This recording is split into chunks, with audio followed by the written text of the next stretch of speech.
Kaya ano po pangalan nila? Kunching po Ano pong tawag dito sa trabaho nyo? caretaker po. Ilang taon na po kayo nagkatrabaho dito sa sementeryo? Ano na rin, matagal na kasi nag-start kami dito, 1997 pa. Tanong ko lang po, magkano po ba kinikita nyo kada araw dito? Buwan sir, buwan. 200 ang isang buwan lang yung isang puntod lang yun. Isang puntod lang. So ilan po yung puntod po na ilalagaan nyo ngayon? Konti na lang sir, nasa ano na lang siguro, sa wala ng 100. Nasa may 50 na lang siguro. Mahirap po ba ma'am yung trabaho na ginagawa natin? Lalo po ngayon, mag-November po.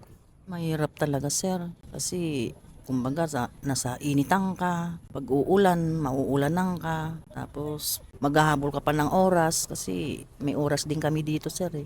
Ilang oras po bang trabaho nyo dito? Mga sa yung normal na oras namin, 7 to 11 sa umaga. Tapos sa hapon, 2 to 5. Kinakaya po ba ng oras na yun, yung sinasabi nyo parang 85 po na puntod na kailangan inaalagaan?